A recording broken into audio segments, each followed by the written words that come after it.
अस्सलाम वालेकुम viewers, welcome back to my YouTube channel. आज हम बात करेंगे फाइनल अकाउंट विद एडजस्टमेंट में जो एडजस्टमेंट होती है बैड डेट्स प्रोविजन की, किसको कैसे सॉल्व करना है। स्टूडेंट्स हमेशा कंफ्यूज रहते हैं, बैड डेट्स, डाउटफुल डेट्स और जो न्यू प्रोविजन है, ओल्ड प्रोविजन है, समझ नहीं आती कौन सी किस पे अप्लाई करनी है। तो मेरी इस वीडियो से उनकी कन्फ्यूजन दूर हो जाएगी। वीडियो को एंड तक लाजमी देखिएगा अगर आप चाहते हैं कि आपको बैड डेट्स प्रोविजन में नेक्स्ट कभी भी प्रॉब्लम ना हो। तो बात करते हैं सबसे पहले कि बैड डेट्स प्रोविजन क्या है और उसमें कौन सी बेसिक टर्म्स इन्वॉल्व होती हैं। बैड डेट्स प्रोविजन में जो टर्म्स हैं उसमें सबसे पहले होती है बैड डेट्स। कि बैड डेट्स क्या हैं? वो डेट्स जो कभी रिकवर नहीं होते, जिनकी हमें कंफर्म हो जाता है कि ये वो अमाउंट है जो अब कभी रिकवर नहीं होगी, वो बैड डेट्स डिक्लेयर हो जाती है। डाउटफुल डेट्स कौन से होते हैं? डेट्स जिनकी रिकवरी डाउटफुल है। डाउटफुल में से मुराद मतलब शक है, मे बी रिकवर ना हो, इट में भी पॉसिबल कि वो आने वाले टाइम पीरियड में अमाउंट रिकवर भी हो सकती है। प्रोविजन फॉर डाउटफुल डेट्स क्या होते हैं कि जो हमें डाउट होता है जिस डेट्स के ऊपर कि ये हमें रिकवर नहीं होंगे, तो हम क्या करते हैं उसके लिए रिजर्व क्रिएट करते हैं। A reserve made to show the estimated percentage of total debts and doubtful debts, के टोटल में से कितने हमें चांसेस हैं कि इतने हमें रिकवर नहीं होंगे, तो उसके लिए हम पहले से एक एस्टिमेटेड परसेंटेज कैलकुलेट कर लेते हैं। वो डाउटफुल डेट्स की प्रोविजन होती है। और जो हमारी लास्ट ईयर की प्रोविजन होती है वो हमारी ओल्ड प्रोविजन कहलाएगी। ये तो बेसिक टर्म्स होगी जो इन्वॉल्व होती हैं। अब हमने देखना है इसका इफेक्ट आपने फाइनल अकाउंट में करना कैसे है, या ये किस तरह से क्वेश्चन में गिवन होते हैं। सबसे पहले अगर बात करें बैड डेट्स की, तो बैड डेट्स हमेशा ट्रायल बैलेंस की डेबिट साइड पे आएंगे। ओल्ड प्रोविजन ट्रायल बैलेंस की क्रेडिट साइड पे दी हुई होगी। ये जब आपके सामने क्वेश्चन आएगा तो आप इसको कंपैरिजन कर लीजिएगा। न्यू प्रोविजन की पहचान, जो हम प्रोविजन एस्टिमेटेड प्रोविजन क्रिएट करते हैं डाउटफुल डेट्स के लिए, ये एडजस्टमेंट में आएगी और हमेशा परसेंटेज की शक्ल में होगी। एक एस्टिमेटेड परसेंटेज होगी, 5%, 10%, 2%।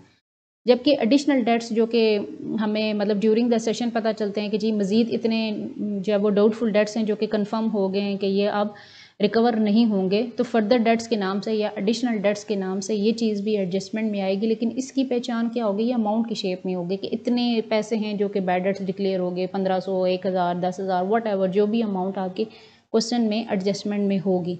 तो इन दोनों में आप कभी कंफ्यूज नहीं होंगे। इसकी हमेशा परसेंटेज होती है न्यू प्रोविजन की, और एडिशनल डेट्स की अमाउंट होगी। जब हम इसके फाइनल अकाउंट पे इफेक्ट देखेंगे तो पहला इफेक्ट जो होता है वो प्रॉफिट एंड लॉस की डेबिट साइड पे होता है, और सेकंड हमने बैलेंस शीट में करना होता है।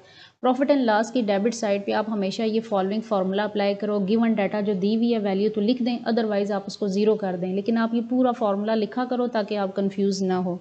बैड डेट्स ट्रायल की डेबिट साइड गिवन होंगे, वो आप लिखें। एडिशनल डेट्स अभी मैंने बताया, अगर एडजस्टमेंट में कोई भी फर्दर डेट्स से रिलेटेड अमाउंट गिवन है तो वो आप लिखेंगे। न्यू प्रोविजन की परसेंटेज दी हुई है तो वो आप कैलकुलेट करोगे, और ओल्ड प्रोविजन इसमें से माइनस कर दोगे। न्यू प्रोविजन कैसे कैलकुलेट करते हैं? अगर क्वेश्चन में एडजस्टमेंट के अंदर फर्दर डेट्स के साथ साथ न्यू प्रोविजन आ जाए तो पहले आप डेटर्स की नेट वैल्यू निकालोगे। आप डेटर में से वो डेट्स जो कि बैड डेट्स डिक्लेयर हो चुके हैं, फर्दर डेट्स, वो माइनस करोगे। देन आपने न्यू प्रोविजन का रेट लेना है, डिवाइडेड बाय 100 करना है, तो ये न्यू प्रोविजन ऐसे आएगी। अगर क्वेश्चन में एडिशनल डेट्स नहीं है तो वो यहाँ ज़ीरो हो जाएंगे, और फिर आप डायरेक्ट डेटर्स पे रेट ले लें, फिर आपको नए सिरे से रेट अप्लाई या माइनस करने की ज़रूरत पेश नहीं आएगी। सेकंड इफेक्ट क्या होता है कि एडजस्टमेंट्स के दो इफेक्ट होते हैं। जो चीज़ें ट्रायल बैलेंस में उसका आप डबल इफेक्ट नहीं करोगे, एडजस्टमेंट का डबल इफेक्ट होगा। तो जिस टाइम आप बैलेंस शीट में करंट एसेट्स में डेटर्स की वैल्यू लिखोगे तो जो दो चीज़ें एडजस्टमेंट में होती हैं, एडिशनल डेट्स और न्यू प्रोविजन, ये दोनों आप डेटर में से क्या करोगे? माइनस कर दोगे। एक प्रैक्टिकल क्वेश्चन इसका देख लेते हैं। एग्जांपल में देखें तो एक्सट्रैक्ट ट्रायल बैलेंस मैंने लिया है इस वजह से कि मैंने पूरा कंप्लीट ट्रायल बैलेंस नहीं लिया, मैंने सिर्फ वो डाटा लिया जो कि मेरी बैड डेट्स प्रोविजन से रिलेटेड था। बैड डेट्स गिवन है डेबिट साइड पे ट्रायल की 3600, और प्रोविजन फॉर डाउटफुल डेट जो कि ओल्ड प्रोविजन क्वेश्चन में दी होती है वो हमेशा ट्रायल की क्रेडिट साइड आती है। देन सेंड्री डेटर्स हैं 2 लाख, ये एसेट्स हैं, ये भी डेबिट में होंगे। एडजस्टमेंट्स क्या है कि write off further bad debts, 2000 further debts हुए हैं। Create a provision for doubtful debts is to be maintain 5% on sundry debtor. ये जो परसेंटेज होती है न्यू प्रोविजन की हमेशा डेटर्स पे अप्लाई होती है। अब हमें कह रहे हैं कि आप इफेक्ट बताएं कि जी प्रॉफिट एंड लॉस और बैलेंस शीट में इसका क्या इफेक्ट पड़ेगा। अब इसका सोल्यूशन देख लेते हैं। प्रॉफिट एंड लॉस की डेबिट साइड आपने क्या करना है? आपने सबसे पहले लिखना है बैड डेट्स जो कि क्वेश्चन में गिवन है 36, उसमें एडजस्टमेंट में दिए हैं एडिशनल डेट्स 2000, ये ऐड हो गए। न्यू प्रोविजन आप कैलकुलेट करोगे। न्यू प्रोविजन कैलकुलेट करने के लिए डेटर में से पहले फर्दर डेट्स माइनस करेंगे, अगर दिए हों, ना दिए हों तो डायरेक्टली परसेंटेज ले लेंगे। 5% लिया, ये आया 99। पहली 3 वैल्यूज़ ऐड हो रही हैं और इसमें से ओल्ड प्रोविजन माइनस की, यानी हमारे पास रिजल्टिंग आंसर आया 8000, जो कि प्रॉफिट एंड लॉस की डेबिट साइड पे as a indirect expense write off हो जाएगा।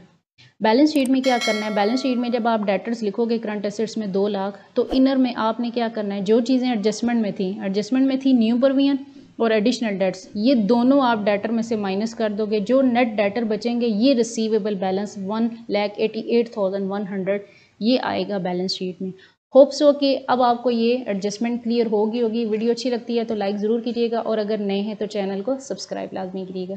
मिलते हैं नेक्स्ट वीडियो में। अल्लाह हाफिज़।